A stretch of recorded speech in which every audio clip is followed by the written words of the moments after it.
好，欢迎收看天津卫视大型情感节目《爱情保卫战》。那接下来我们一起认一下今天来到现场的嘉宾们，来，请开门。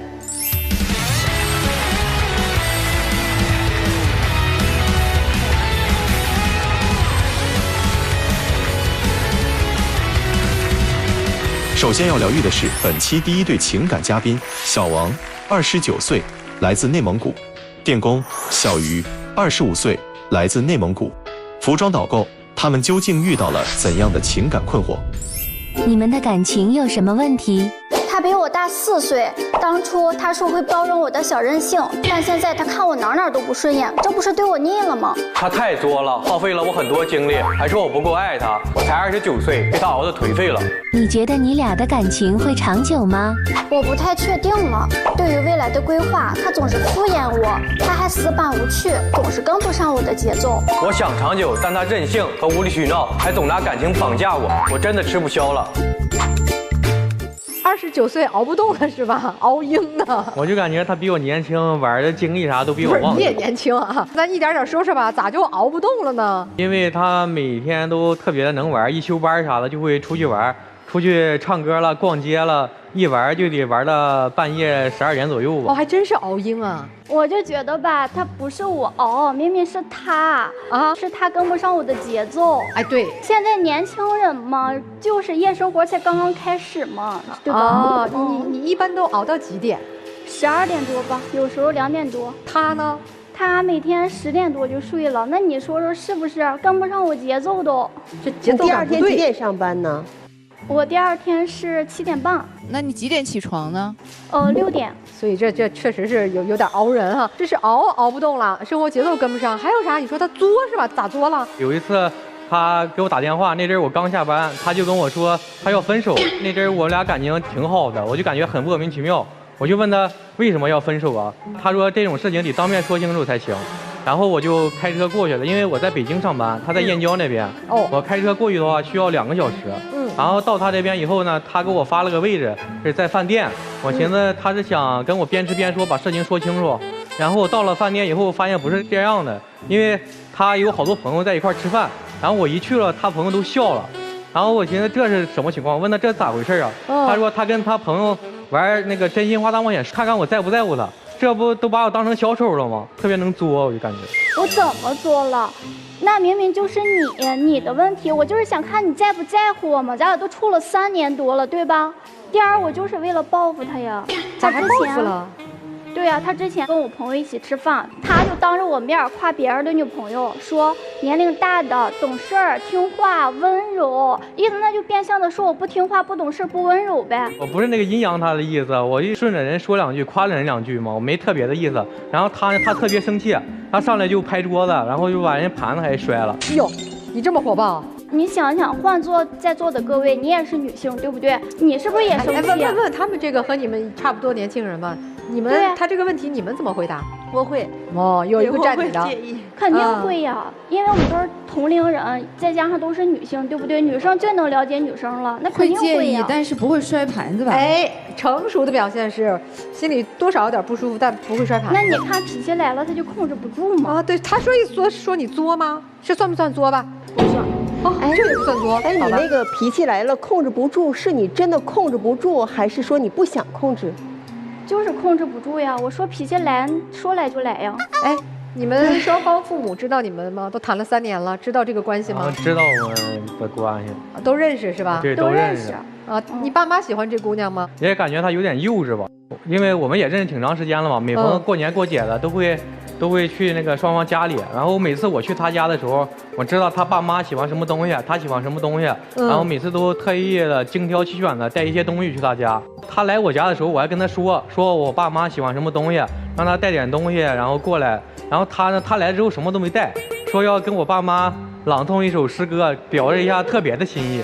对呀，我朗诵诗歌怎么了呀？对吧？人家有点新的创意嘛。他就感觉他特别多才多艺。然后你朗诵了啥诗啊，姑娘？我先朗诵了一首《再别康桥》，因为我觉得这《再别康桥》吧，它有点表现离别之意。我又选了好几天素材，才选出了一个母亲冰心的。哦，我能给大家展示一下吗？行，展示小段。母亲冰心，母亲呀，你是天上的繁星，天上的风雨来了，鸟儿躲在它的巢里，心中的风雨来了，而我躲在你的怀里，没毛病吗？大家看看，对吧？挺可爱的呀，挺好的呀。但是就是中华的传统品德，不是串门啥都爱带点东西嘛。然后我父母听了之后，感觉挺蒙圈的。对，这个词儿形容挺准确，父母可能有点蒙圈。他可能去超市里买个东西就花了3、5分钟，但是我为了练这首诗歌，我花了多长时间呢？我又得练发声，我又得练感情，还得记词儿，还得背词儿，那都是最基础的。我还得练动作，对吧？我就是为了什么呀？我就是为了想给他父母留下一个深刻的印象，对吧？当时父母留下了深刻的印象吗？你还别说，他还觉得我对他父母怎么样呢？我还觉得他父母对我，刚来就给我个下马威呢。啊，怎么回事？人家的父母，对吧？知道自己准儿媳妇要来了，那肯定高高兴兴的呀，对吧？老早的买好菜饭备上，对吧？但我上他家去呢，人儿都没在家，让我迟等了半个多小时。那你说说，是不是就想给我个下马威，就没把你准儿媳妇当回事儿呢？不是，女生，你们去的时间是定好的吗？定好了呀。几点？定的是11点呀。然后父母11点不在家。对呀，没在家，11点都不在家，11点半才在家的。因为我父母感觉东西准备的不够齐全，完非要还要再出去准备一下，他们就去又再买一些东西了，所以后来又晚了半个小时。那嘴长在他身上，他咋说都有理儿。具体人家在背后咋蛐蛐我，咱也不知道。不是姑娘，咱这样啊，不管人背后有没有蛐蛐你，反正当时那桌饭吃的还算顺心就行了呗。嘿呦，咋的也不满意啊？反正我就觉得吧，挺那啥的，不重视你。可不是的，那搁谁心里都不痛快。那你不睡觉都干嘛呢？就是玩手机啊，玩手机他都能玩到2、3点，有时候。那除了玩手机呢，爱出去玩吗？他出去也挺爱出去，会出去唱歌，唱完歌会去吃个饭了。反正一般都会玩到挺晚。他感觉他自己早了睡不着觉。那你不陪着去唱歌啊？我有一回陪他去唱歌了，但是他还生气了。就我跟你讲讲是怎么回事吧。我本来就爱唱歌，那他上那儿唱歌睡觉去了，那你说我自己在那唱独角戏呗？因为那天工作有点累，然后我跟他道歉了，毕竟我就感觉我没有他精力旺盛嘛。平时他要是看个电影，看个哪吒，他都能看3遍，看完3遍以后他还要看。你说看就看嘛，然后非得要看那种午夜场，看完还可以吃个夜宵啥的。但是我是在北京那边过来就需要2个小时，我4点多还要回去。我跟他处对象之前，我感觉我是一个年轻的帅气的小伙，后来跟他处对象以后，天天给我熬的，我感觉我黑眼圈都出来了。他跟我闹吧，每回闹还跟我动手，你看每回都能挠到我啥的。就你睡着了，他把你挠醒。对，他就扒拉我动我，然后那是他自己脸皮太薄了。那就是欠挠，活该！我跟你说，而且我就怎么了？我怎么就给你熬成黑眼圈了？大家都说我唱歌像杨幂，那杨幂在你旁边，你还能睡着？你可以给大家唱一下。你看大家看我唱歌像不像杨幂？来，我们情感舞台开始。那必须的。把你放在心上。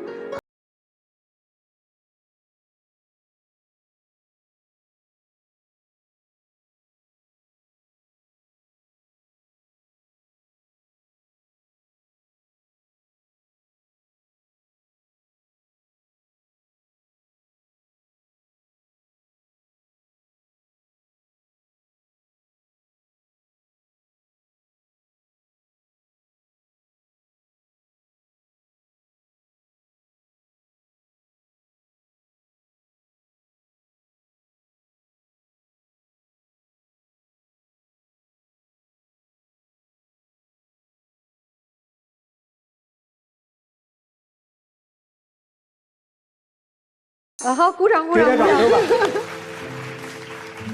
娘，你这歌我确实不好恭维，只能说可爱，挺可爱。这么可爱的女朋友，又爱唱，又爱朗诵，活泼开朗，又能熬。估计她这个和朋友关系啊，这个小年轻们都关系不错吧？对，她跟她朋友关系都挺好的，她朋友也挺多的。然后有一次，你就别说有一次了，我就这么说吧你咋不。让他说话呀？我就想问一下，你这么可爱，这么漂亮，是不是除了他还有别的男生喜欢？你就不让人家说，有没有？有挺多的，那他让他讲嘛，其实那件事儿，其实他比较清楚。我跟你说，其实压根就不是这么回事儿，这就是时间久了。之前我想找个比我大的，就是为了啥？成熟稳重，对吧？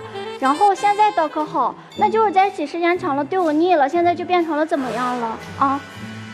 幼稚、轻狂、冲动，然后就是，那次啥嘛？因为那次我给他打了好，我给他打了好多电话，他没接，然后他没接以后呢，然后后来他又接了，他接了我就问他，我说你是不是又跟别的男的出去吃饭了？然后他就挂了以后我就去找他了，因为他感觉我不信任他。啥意思呀？怎么就好好让打电话他不接？因为我是干服装导购的，干服装导购呢太累了，就是尤其是周六周日，大家应该都知道，对吧？然后我就太忙了，我到家回头就睡了。结果我醒来发现，一看都有60条加了消息，然后微信打到爆，我就寻思他应该是太着急了，然后想问问我干啥呢，我就给他回过去了。结果他一上来就3连质问。你干啥呢？在哪儿呢？又咋的了？是不是又跟哪个男的出去了？因为他吧，他就是这个人就爱玩嘛，一休班就爱出去玩，再加上我俩异地，再加上有一次我碰巧瞥见他微信，他跟一个男的聊天，然后那男的问他晚上有时间吗？咱一起出来吃个饭喝个酒，然后他就说行，我就感觉没有安全感嘛，可能又对他有点不信任。然后我说要不你把你手机给我看看，我看你手机到底有没有啥。他可好，他又来气了。他说：“你看我手机行，你要啥也查不出来，咱你就分手。”然后我就寻思，那就算了，我也不查。我就觉得情侣之间处对象最重要的就是什么？最重要的就是信任。如果连信任都没有的话，压根就没必要处对象，压根就没必要在一起。而且我俩又是异地，他在北京，我在燕郊，对不对？那不能每天都天天来都来看我手机、翻我手机吧？我还没点自己的隐私了吗？我还没有点自己的社交了吗？但是那个给你打电话叫你喝酒的男孩是咋回事？我又不是跟他单独出去的，是他带着他女朋友一起，我们仨一起出去的，对吧？那怎么了呀？我也得有点自己的社交，可能他的男朋友就是为他的女朋友着想，对不对？你看我们俩都是同龄的，还有人跟他女朋友作伴，我俩还能一起没事出去逛个街了，喝个奶茶了，这不挺好的事儿吗？到他这就变成了对我的不信任。主要他干嘛都从来都不告诉我，我去哪儿干嘛都会告诉他一声。人都有3级，对吧？你能天天的上厕所都得跟我报备一下吗？如果这位男士不跟你报备，你会生气吗？会。那你相同的呀，再加上你刚才不是说了，你困急眼了也睡着了，对呀。那他，你听我说完，那他陪在很累很困的情况下陪你一块出去唱歌，然后他睡着了，你还在你身边呢。我就行，他就不行。哎，他就是在他的世界里，就是女生就必须得受到偏爱，女生干嘛都行。我为什么要找一个比我大的，对不对？比我大的他就得会疼人，会照顾人。29，他不是92，你也不是也是25吗？他也比我大呀，比我大经历了4年，比我多那个吃了4年的鲜盐呢，对吧？如果那个男士和别的女性经常去唱歌去 KTV， 你的想法和感受是什么？我可以跟他一起去呀。他不让你去，那不行，分手行我就不行他，那就分手呗。你有点志气，行，那分。凭什么呀？就是你这个态度，你凭什么？你别较劲，你没看那男生在旁边每个字儿的一直笑吗？但你们也好歹谈了3年了，你也快30了，你们考虑过未来吗？那肯定考虑过呀，因为我们毕竟都处了3年嘛。人俗话说得好，不以结婚为目的谈恋爱都是耍流氓。那我们肯定得谈结婚呀。你看看我刚才不说了吗？通过 KTV 事件，说明了什么？说明了他敷衍我。通过那个跟我朋友出去玩啊，对吧？他不信任我。那你说现在通过结婚这个事儿，我又觉得他没有个主见，没有个主张。啥意思啊？就是我跟他一谈结婚，还是刚才那出呗。哦，你跟他提过结婚的事儿？提过呀，那我俩都处了3年了，那肯定就想你咋说的呀？结婚去吗？我也想过这事儿啊，但是他喜欢在北京嘛，在燕郊这边嘛，我感觉这边生活压力比较大嘛，因为家里最多拿着钱付个首付，然后剩下也就我们自己还贷款啥的。但是他这个人就平常喜欢玩嘛，他的工资一般都花在玩上，他属于月光族那种。但是我也剩不下多少钱呀。我虽然说能剩下一些，但是还了房贷之后也没什么钱，两个人在这边没法生活呀。其实我想过结婚这个事儿，就是感觉，在这边这是结不结婚的事儿吗？这就是态度问题。我都没听明白，姑娘，你是想结婚吗？还是不想结婚呢？就是结不结婚，对吧？你得把这个事儿跟我说出来，对吧？你的态度呢？我的态度就是都可以呀，就是你能租房结婚吗？我不能租房结婚，所以我现在重点不是结不结婚的问题，对不对？那是啥问题？是他的态度问题。我不能天天求着他，就说啊，你对咱俩未来是怎么想的啊？你快求求你了，你快告诉我吧，我对咱俩对未来规划是怎么样的呀？你说说有规划不？对呀，目前的规划就是在这边好好发展嘛，因为这边要买房要啥的话。还得需要等个1年几年的，需要1年几年是几年？3年2年，咱也可以。咋就可以？算可以？就是努力啊，努力，然后争取把这个目标实现。就是一定要有了首付的钱，在北京买房子，首付的钱才能谈结婚，是吧？对啊。那如果凑不够呢？发生了一些变化呢？有其他用钱的地方呢？是不是那就不结婚是吧？暂时不结，然后啥时候钱够了或者能达到一定生活条件，能达到一定基础，然后结婚。小伙子，我问你，你是不想结婚，还是你怕你没钱的情况下他不嫁给你？然后我就怕，不是怕他不嫁给我，怕没钱的情况下生活的质量不好，然后会吵架，会干仗，会怎么样？姑娘，你要结婚，你的要求是什么呢？房子得有，彩礼得有。在哪儿有？在哪儿？对，我觉得北京燕郊都行吧。你要多大的房啊？2室1厅的就行。那燕郊不贵啊。对呀。所以姑娘是在燕郊有个房，就是我们有个小窝就行。对。不一定非得在北京，是吧？不一定非得在北京。但以你对他了解，这燕郊房的首付，他多长时间能凑出来呀？3、5年吧。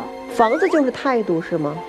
对呀，我们俩不能天天租房子去住吧，对吧？那他现在拿不出态度，按照你这个逻辑，不就能理解了吗？那就等3、5年呗，对吧？所以你的诉求是什么，姑娘？直接说出来。我的诉求就是说吧，他现在就是对我腻了，就是之前对我百依百顺，现在就是嫌我作，嫌我能闹。那我之前就是这样的呀。如果他觉得就是很累了，熬不动了，你怎么办？他也改不了了，回不去了，分手。真的？真的。男生，你有诉求吗？今天来，我就想感觉他就可以改一下，不那么任性，或者能就是听话一些。他说不改啊，你怎么办？他说不改，那就像他说的，那就没准就分手吧。所以你俩其实今天来就动了分手的心思了？没有，没有，还是动着想好一下的心思。那谁都不愿意改，这咋好呢？那我可以退一步。哎呀，所以就是他在闹，你在笑吗？毕竟我是男的嘛。行吧，来听听我们这对小情侣对哥哥姐姐有什么观点吗？你们？我觉得男生你不能说追这个女生的时候，你觉得她可爱，觉得她漂亮，那你认识时间久了之后，追到手了，你就觉得女生作，这肯定是不对的吧？对呀，我也觉得呀。我就觉得他们说，男生呢？我觉得这个女生就是作，我要是她男朋友，我一天都不给她过，我立马给她分手。你女朋友作吗？作。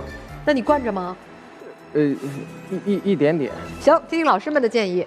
女孩子，你不是在找一个男朋友去疼你，你是要让他宠你，宠你去满足你所有对这个世界当中你想要的东西都能得到的那种幻想。他如果不喜欢你，他如果不宠着你，你绝对不可能变成今天这样。你但凡换一个男朋友，他不惯你这身毛病，那不惯我就分手呗。对呀，有多少人会一直惯着你？这个世界上有谁会没底线一辈子对你好？只有爸爸。所以为什么说爱情当中两个人是要学会相互有妥协？姑娘，我跟你讲啊，今天你在这里，你只是动了一个说我想要结婚，我跟你要个态度的心思。今年你多大？25。你等他3年，你会1年比1年焦灼，他会1年比1年有主动权。你从来没有想过你自己本身的这个美好也会有慢慢变得没有那么闪亮的时候吗？所以经营一段关系，如果你想奔着长久去，你就一定要学会你怎么会在意他的感受。我就这样啊，我不改呀，他爱走他走呗，说的好轻松啊。他真走了，你会像现在这样这么淡定吗？再也没有人这么宠着你了，你的骄傲放哪儿？你今天之所以可以在这舞台上这样表现出你自己的傲慢，就是因为他在那里一直在容忍着你做这些事儿。你天天这么熬着他，一点都不让他休息，所有的事情都得像围绕着一个太阳一样，不停地围着你转。慢慢的，他把他消耗掉了之后，你照顾他，你有反过来去照顾他的能力吗？他爸爸妈妈把他交给你，放心吗？小伙子，我觉得有一点啊，他这样是你惯出来的。你要有惯着他的这种想法，你就要有惯得了他的底气。如果你没有这个底气，你就别在那里给他画大饼，好吗？什么3年5年，他想现在就跟着你走，结果你说我不在意，我觉得不能，他就算跟我走，我没有房子，生活质量降低了，我也不行。你这是画饼呢，你给他画还是给你画呢？做不到的事儿，别打肿了脸充胖子，行吗？可以。女士表面看起来幼稚、轻狂、作，包括说的这个冲动，其实这是表象。这位女士非常冷静，非常有主见，而且非常现实。涉及到切身利益的时候，她是果断而坚决。男士吧，我觉得是这样。我觉得首先你这个经常的查岗呀、看手机啊，这一点你肯定做的还是不对，涉嫌了侵犯了他这个隐私。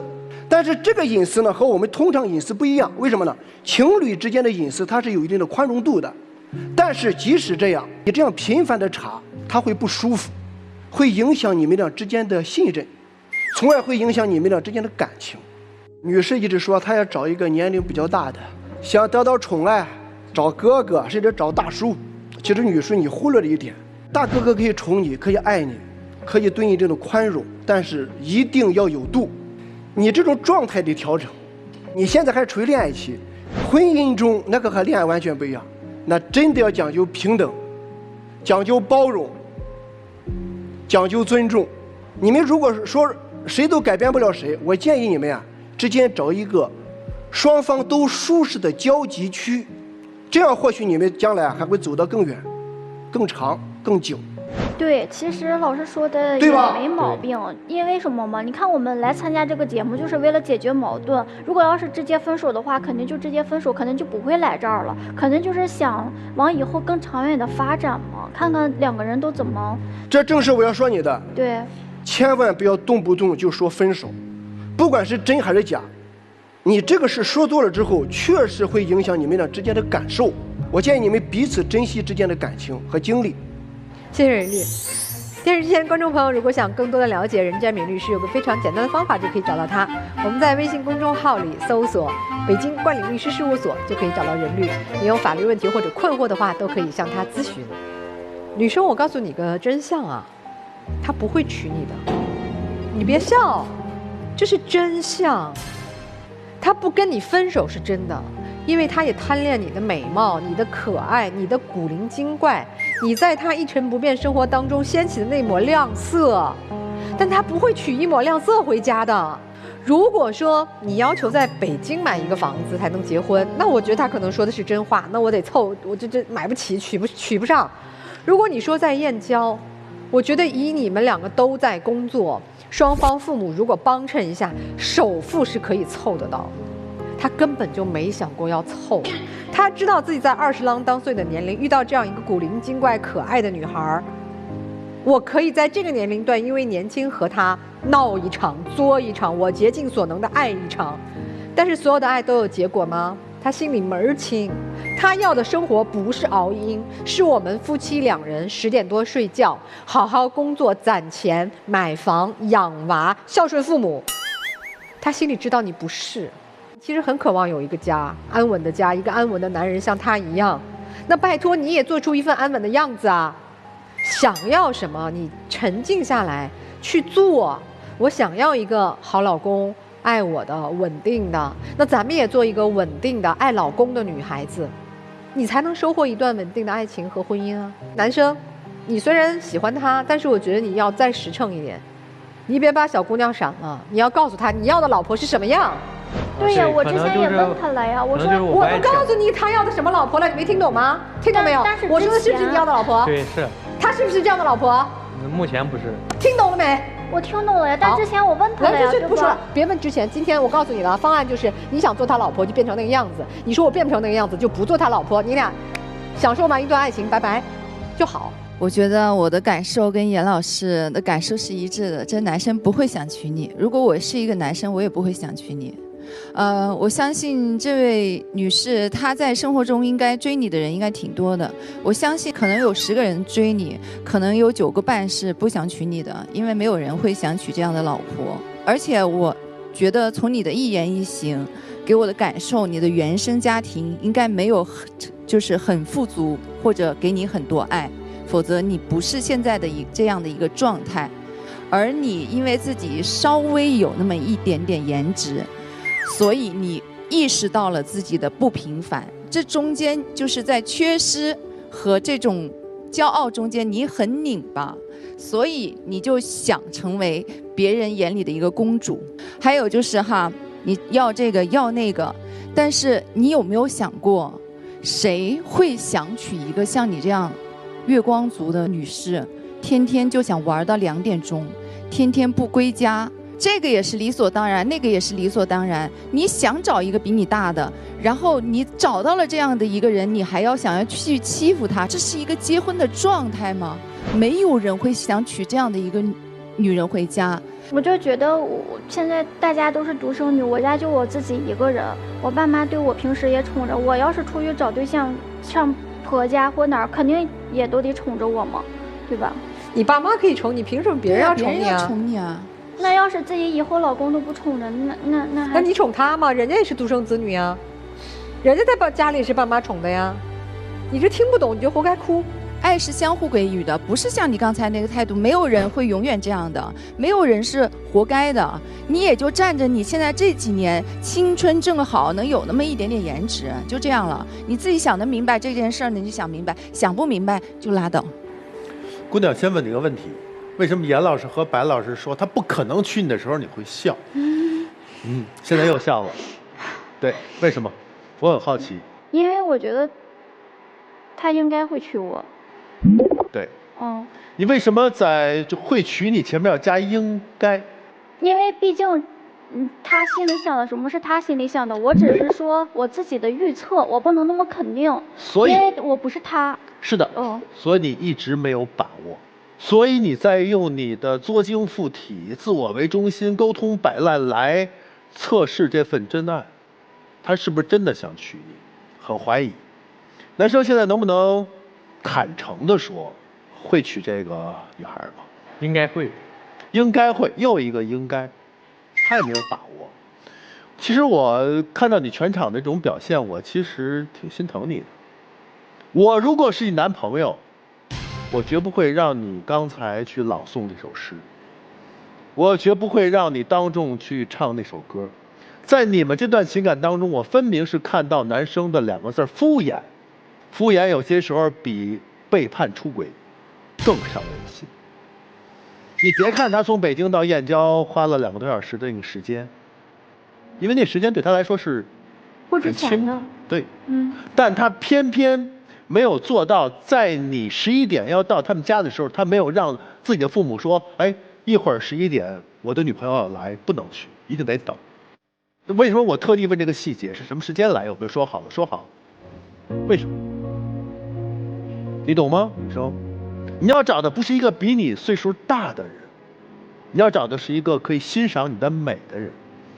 你不应该如此，或者说这段感情让你变成这个样子，但这段感情它对你来说是不重要。好吧，你们2个思考一下老师说的话，坐下先休息一下，我们听听这对比你们年轻一点的小两口他们的事儿。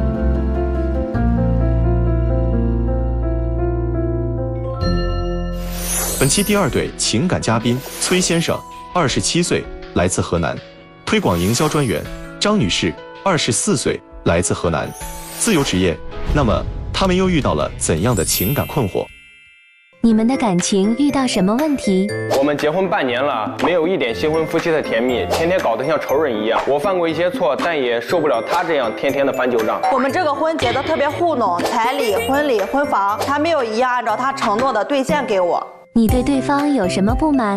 他是娇生惯养长大的，我们俩条件差距有点大，他体会不了我的不容易，又嫌我经济上不能满足他，还不让我出差挣钱。我受不了他总忽悠我，做不到的事情还总许诺，总是在最后一刻才告诉我他办不了。我希望他像个男人一样说话算数。哎呦，听起来这个因为结婚本身就矛盾很多哈。对，这男生还上来就说什么来着？我犯了错。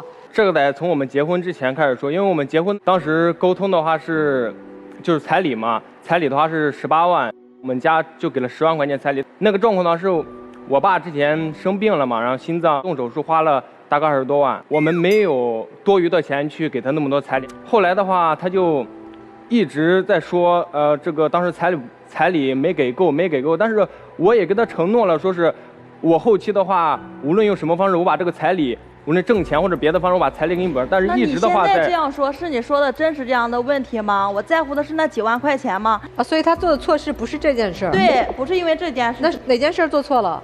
除了这个彩礼以外的话，因为一般结婚是在酒店办嘛，然后他就说，哦，那我们结婚必须在酒店办，你去你们那边找一个酒店，然后呢，我们去置办场婚礼。但是他说完这个话之后，我们就，赶紧去看酒店呀。去了之后的话，发现就我们县城里面最便宜的酒店的话，光那个场地费都得2、3万嘛。然后当时就给他说，我们把这个钱省下来，留作以后结婚呢，或者是以后花销去用。然后我们这个婚礼的话，就在家里面去办，也是按我们那边最高标准。关键是老师他当时是对着我们双方父母都同意了，临近结婚了，他又觉得这个价钱比较贵，他要在村里办，但他后面给我解释了，我说可以也行。关键是他到最后他又出幺蛾子了呀。之前答应我们家的，说到时候结婚当天来28辆婚车，关键是到最后他只来了18辆。婚车之前商量事的时候，然后说的，但是我们那边的话就是快到结婚的临近2、3天、3、4天的话，不是再沟通一下所有的结婚事宜吗？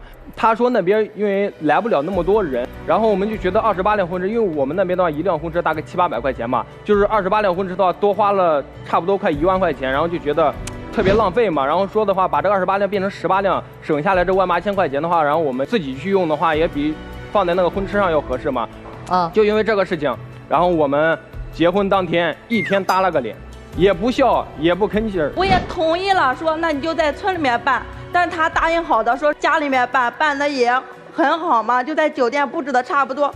关键是跟他对我许诺的有点差别，有点太大了，我觉得，因为老师那一天就有点下雨，他说的是在酒店办的差不多，就是空间大一点，然后两边有坐的地方，但是我一下车就看到说，那总共就1、2米的一个地方，穿的婚纱又比较大，又站不下，我还有我们家的亲戚，旁边就是大马路，一直在过车，那我肯定就会心里有点不舒服，我觉得跟他给我许诺的差别有一点点太大了。关于婚礼啊，我们听懂了。那这个还有其他的，你们房呀什么的生活，这都怎么安排的？然后房子的话，他们家刚开始说要买房子，但是我爸他们的思想就是说盖到家里面嘛，然后盖了个房子，因为那个房子里面的东西全部都是为了我们结婚去准备，包括装修呀，包括是家具。他就过去一看的话，就觉得这也不好，那也不好，那也不好，这也不好，就要求把所有的装修、所有的家具全部扔掉，全部装修全部砸掉，全部重新装。之前说的是为我买房一样，不是你说的好，我们结婚有一个自己的房子，可以让2个人居住，有自己的彼此空间嘛。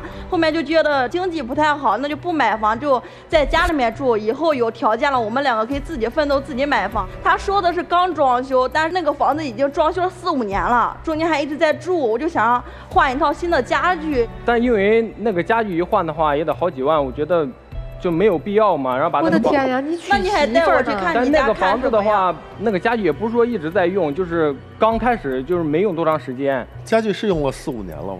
已经买了4、5年了嘛。对呀。所以就不是新房，对，已经不是新房了。而且刚开始说好的是我们俩结婚之后有自己的小屋，自己单独去居住。后面他就说，那咱们就不买了。我也行，好，那就不买了。结了婚之后要住在他家，然后说的好听，说让我带回家看看，有什么问题咱们可以改嘛。然后我就说，那咱们买一套家具，然后能够住得舒服一点。他当时就是特别好，就说那我答应你，立马就买。关键我结了婚当天过去就发现怎么就一点都没有动，那你说让谁能开得心得起来？他就因为这个事情的话，就一直在生气嘛。就我们结完婚之后，他就立马得搬出去住。后来的话，我们结完婚之后真搬出去住了。然后因为我们家的话是弟兄仨，我最小，但是我是第一个结婚的。你像在农村3个孩子的话就没有结婚，村里边就一直在说闲话嘛。再加上我们结完婚之后的话，我俩又搬出去住了，就更在后面的话就是说3道4的。我这边刚结婚，对你家什么都不熟悉，就立马要搬到你们家，跟你父母、跟你哥哥一起住，那我能觉得方便吗？那我肯定觉得有点别扭，后来的话，这个事情的话，有点不方便。我也去弥补了，然后在我们结完之后的话，我就买了个车嘛，我们俩可以共同去用嘛。19万的车，我光贷款背了8万块钱。不是买车是你想买还是他想买？是我们两个之前说好的，说想要有一辆车，但是因为结婚前也没买嘛。如果这个房子里边换了新的家具，你会去住吗？我也会去住，因为我主要在意的点是因为他很多事情堆积在一起，他没有一件事情说是提前答应好了之后后面能有办到的。我就觉得他一直在忽悠我，让我忽悠着跟他结婚。哎，你们俩谈了多长时间恋爱结的婚我们俩谈了3年，认识都认识了7年了。不短的呀，你应该很了解他的品性啊。对，我为什么跟他结婚，就是因为我们俩谈恋爱的过程当中，他一直对我都挺好的，而且这些事情是我们在谈恋爱之前都已经说好了，甚至我没有再跟他谈恋爱，他在追我的时候，我就告诉他了，说我如果说我们两个能够长久的话，我也不是随便跟你谈，然后我就把这些条件呀，包括这些我们结婚之后我想要什么样的生活，我就告诉他，他一口都答应了。我爸那个事情的话，他出的比较突然，谁也料想不到，那不能因为一个结婚的话就不管他的。所以我也考虑你了呀，我没有为你考虑吗？所有的情况。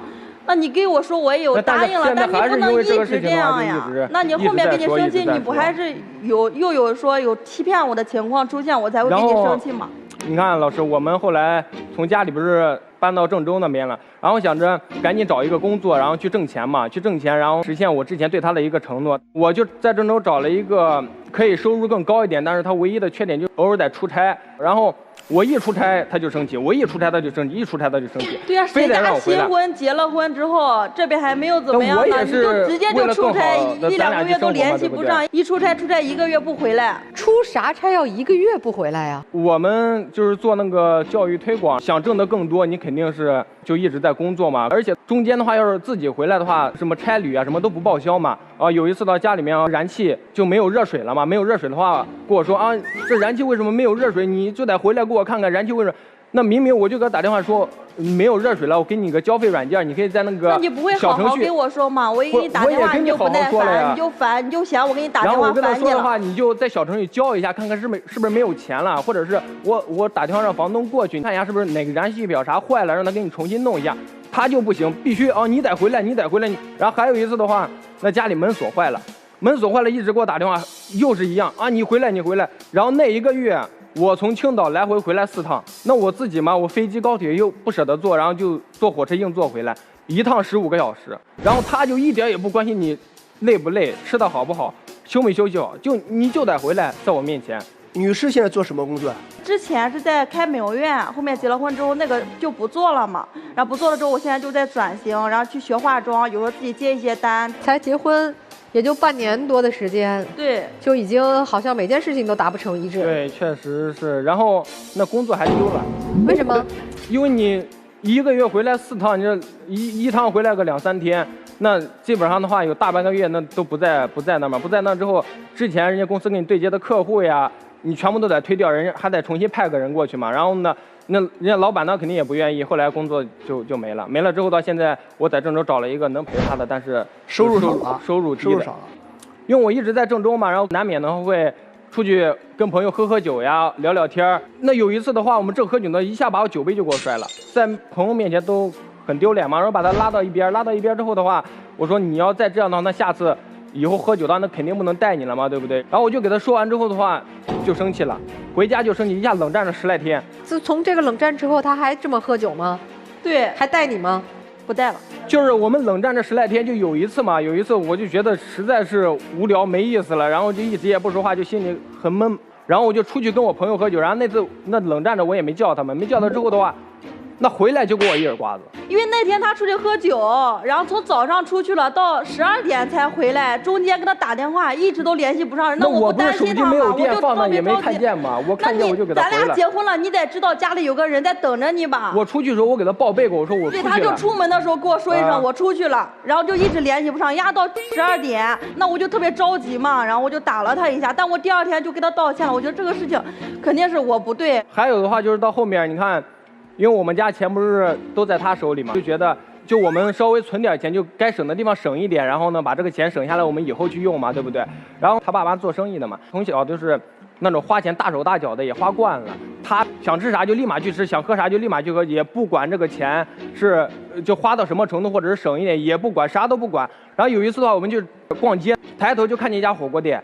就比较贵的。那我逛街逛累了，我想吃个饭怎么了？那没让你不吃呀。然后我就说着我在美团看一下，找一个比较便宜一点的，他就不愿意，非得就去这家吃，非得就去这家吃。然后还要买衣服，那吃饭不就是饿了就要吃饭吗？他到店里面看到一家衣服就好几百，然后1800块钱就要非得买。买了之后我说你这个衣服的话，我给你拍张照片，在网上找一个同款，又不是不买，他就不愿意，非得说啊，那我就必须要买，不知道吃钱，我就必须要买，必须要买。他之前嘴上说的好听，说那我之前犯错了，以后我挣的钱都交给你保管。对呀，我就交给你保管，我们是不是？他也不让我花呀，出去逛街，那逛累了，那不就想吃个火锅，吃个饭嘛？他拉着你说你先别吃，你先别吃，这家比较贵，我给你找家便宜的。那我又不是说花很大很大的钱，那女生，那我本身女生，我就想要吃一点好吃的。那出去逛街看见那个好看的衣服就想买，那可能那个衣服那几百块钱，那我就想买一件嘛。他说啊，你先别买，你先别买，我给你找一个便宜的，那特别扫兴。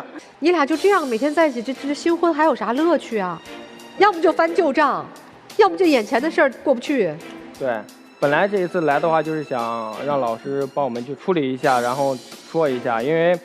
这让我们处理啥呢？你这结婚没有兑现承诺已经发生了，咋处理啊？那你这喝酒挨了一巴掌也发生了，咋处理啊？你这个就花钱就是喜欢货比三家捡便宜的，他就想任性一点、自由一点，这咋处理啊？那就该谁的错谁改嘛，然后也不想这家里边有明确谁对谁错吗？那反正每天都是这样。对啊，我想说的就是眼下这个状态，你俩唇枪舌剑的，谁也不让谁，机关枪一样扫射对方。这日子过得不糟心吗？糟心。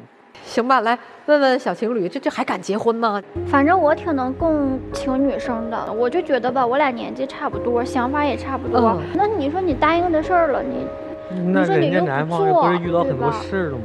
要不遇到很多事，所有东西不就像说的，是人家出差那个事儿。我是没有钱，我是如果有钱我就给他，不是说是我有钱不给他花，我不是说姑娘，来，等一下，姑娘，不是钱不钱的问题，那是态度问题。就是这个男生承诺没有兑现，但是兑现了一部分，没有全部兑现。你的男朋友是不给你承诺的，你要掂量掂量，行吧？咱们听听老师们的这个观点吧。男人有时候让女人受伤害啊，不一定是背叛。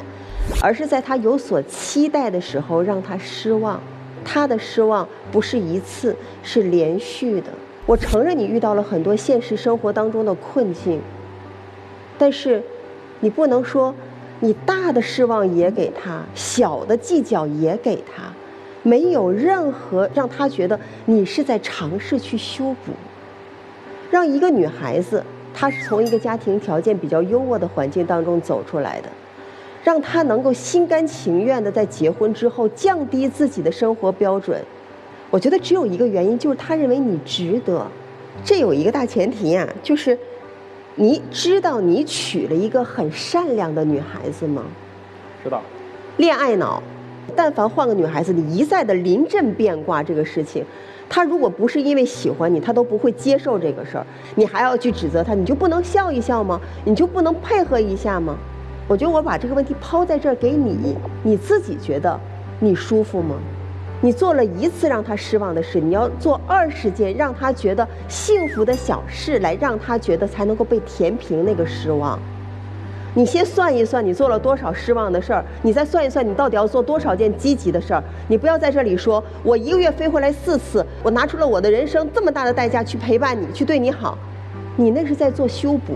既然是你主动愿意去修补的，就不要反过头来再指责他，说是你必须让我回来的。你不能所有的事情都这么算计，这样一直算计下去，他什么希望都看不到。听了2位的陈述，没有什么大的问题，就是一些柴米油盐、家长里短。我问一下女士啊，你是兄弟姐妹几个？独生女吧？没有，我是兄妹姐妹3个，然后下面一个弟弟，上面一个姐姐。也是多子女家庭。对，多子女家庭。那个男士呢，是父母是农民是吧？是农村。对，工人。你的父母是做生意的是吧？对。我想了想，可能你们的问题啊，和你们的生长的家庭有关。因为我呢，也是从小从农村长大的，花钱就是很仔细。本来说家里今天要吃牛肉，其实觉得咸菜也能凑合，而且呢，就是这种想法还得要求对方这么去做，这个不是错啊。就是你就是在这个环境中长大的，而且你上面还2个哥哥呢，等着娶媳妇呢。对对对，对吧？家里面相对比来说比较困难，但你看你这个女士虽然是多子女家庭，但家庭相对来说比较优渥一些。对他家条件会好，条件好一些吧，对吧？所以他的消费，包括他对你的标准和要求，就会高一点。同样也没有对错，所以你们俩的这个病根在哪呢？就是这个成长环境影响了你们的消费理念、价值观、人生观、世界观，包括你们沟通的方式。所以我觉得是这样。现在还有一些剩余的感情和爱情在里面。但是你们现在不改变，将来再吵的话，你们的感情、爱情、信任会逐渐的减弱，有的时候就会影响你们的婚姻，就会破裂。我建议你们啊，沟通的时候啊，不要同时说话，就是你再有理，你得学会倾听，你得让自己冷静下来。其实我刚才在想啥呢？其实我刚才想，你们倒不如分开一段时间。都冷静下，彼此给之间一点考验期、冷静期，但时间不要太长。这个爱情啊，它不是瞬间的烟花，它需要这个细水长流的共同智慧、共同成长、共同改变。所以我的建议是，你们俩双方都改变吧，都调整吧，好吧？好的，谢谢。否则你们将来会出大问题。好，谢谢任律师。电视机前的观众朋友，如果也想更多的了解任占敏律师，有一个特别简单的方法，就可以找到他。我们在微信的公众号当中搜索“北京冠领律师事务所”，就可以找到任律师。如果你有法律问题和困惑的话，可以向他咨询。哎呀，说实话，你们两个，一个是看清真相之后的失望，一个是目的达到之后的不装。我其实挺不喜欢你们的婚姻状态的。就男生，你是张口就来。能不能做到的，先把饼画出去，先把姑娘骗进门，你就没有一句真心话跟她说这个婚礼怎么办？我觉得你真的挺冷漠自私的，你毫不顾及姑娘的感受。她跟你在一起这么多年，就想要一个体面一点的婚礼，你因为她善良，就一再的把那个底线给她降到低再低，低到直接把她踩在地上摩擦，给你挂脸就不错了，婚礼上。换成别的姑娘，可能就摘了婚纱走了，这婚不结了。我觉得他根本不是要你多少彩礼，要你多大房子、多好的家具，要多么排场的酒店，他就是要你一颗真心，一个承诺，一个诚信可以兑现、可以依靠、可以将来彼此信任的丈夫。你拿什么让他信任啊？婚姻这么重大一个结婚的事情，桩桩件件，说难听点你都骗了他。说好听点，你不守承诺，你说他还能开心起来吗？我觉得你们的婚姻真的是开了个特别不好的头，原因在于你的冷漠和自私。女生，我觉得你啊，你就活该被人骗，你是个毫无底线、毫无边界的人，就是怎么欺负你，或者是不跟你讲实话，你没有后果的，你知道吗？如果说一个有边界的女生，她第一件事情上彩礼就跟我打了马虎眼，没有兑现，这婚我不结了。拿出态度来呀！你跟我没有兑现承诺，你是有后果的，我不结了。婚姻也是需要有规则的，没有规则的婚姻，成不了方圆，走不了长远。所以这就是眼下的现状啊！他反正娶到你了也不装了，我就自私，我就这样，啊，我的这个祖祖辈辈的观念就是这样。你看你受得了不？受不了咋办？我的建议啊，把关注点从他身上拿走，好好去做你的美妆、你的化妆的事业，让自己更具光彩。咱想住好房子自己买，咱想换新家具自己备。他这个人他很认钱的，真的有一天你拥有了比他还多的能力的时候，他一样会乖乖的听话。这可能听起来好像是一个缺点，但也不全是。他是想把日子过得给自己的兄弟3个在村里长脸的，他是喜欢风光的。这位男士，你知道从人生大事上来说，对于女生有多重要吗？你觉得你骗了他吗？有一些啊，行，可以了。还有就是，刚才说这位女生的时候，你说她这样的女生，我一天都忍受不了。你是很知道自己想找一个踏实、老实、不作的女生。乖的女生，单纯的女生，但你并不单纯，你在人生大事上就骗了她，而且你在婚房上你又骗了他。你可以说这个女生嫁给你，她没有享受到，就吃一顿火锅也成了一个，就是被你要求的事情。我觉得她应该以后的生活会挺辛苦的，嫁给你之后，你可以说从她嫁到你家来，你做到了事事无回应，每一件事情你都无一例外的让这位女生失望了，然而她都忍了。我想对这位女生说，你千万不要指望她，真的，一个人极度的在意这个金钱，其实他是挺自卑的，而且他是不能够指望他是经不住考验的。当你好的时候，你放心，他会对你好的，他会很听话的，因为他是爱钱的。我听到你们俩在讲述哈，我就2个字儿，怎么一直在打折呢？啊，还真是一直在打折。就如果一些费用我们打折，可能是我们不浪费节俭，但如果你的承诺总是在打折的话，就会伤害感情。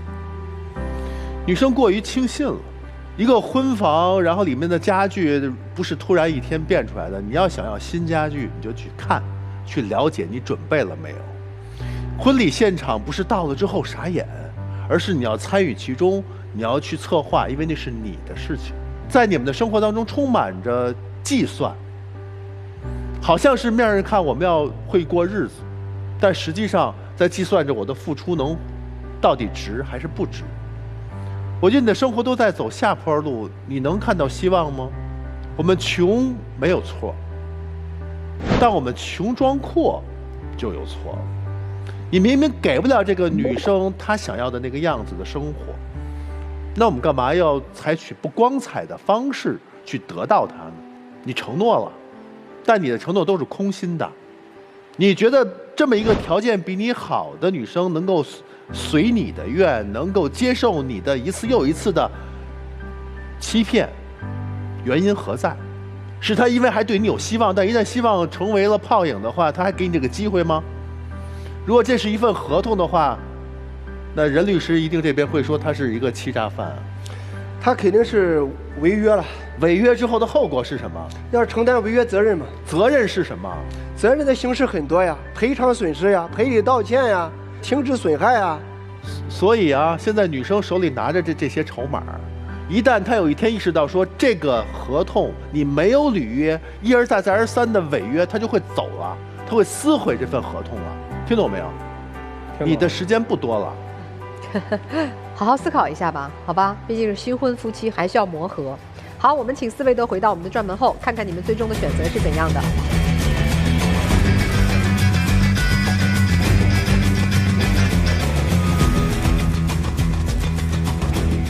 好了，我们先来看看这第一对吧，他们作何选择呢？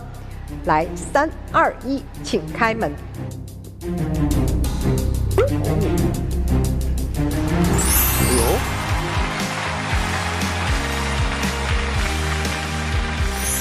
我们能接受你俩出来，因为还在甜蜜的恋爱。至于婚姻之路，那是道阻且长，你们得好好磨练，好不好？好。那美好发生，怎能不看？让我们一起进入中国广电真情时刻。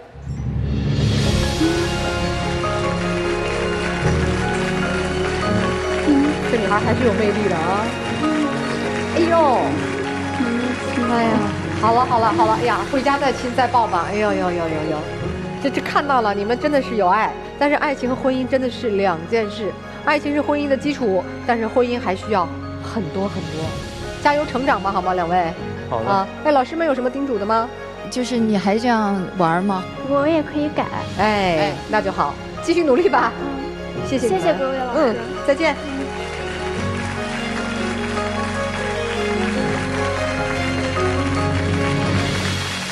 接下来看看我们这新婚夫妻的选择，来，请开门。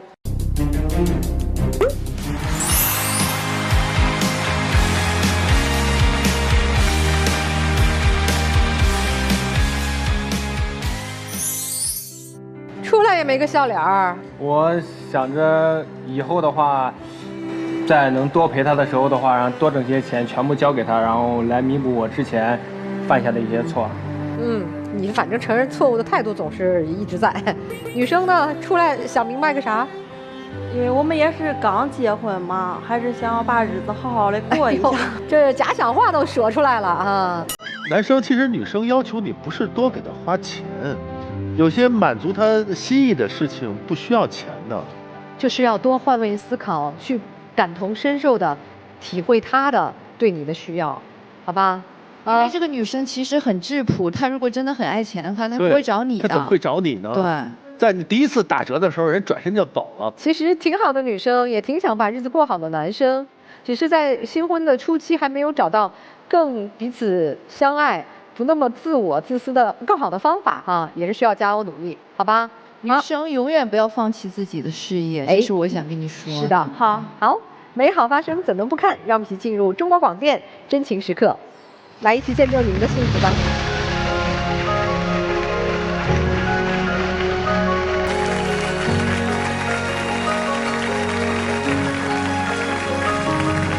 新婚夫妻少争吵，少分离，多点抱抱亲亲举高高，是不是？一切都刚开始，好吧？祝你们幸福。好，谢谢老师，再见。谢谢老师。好，来这边啊。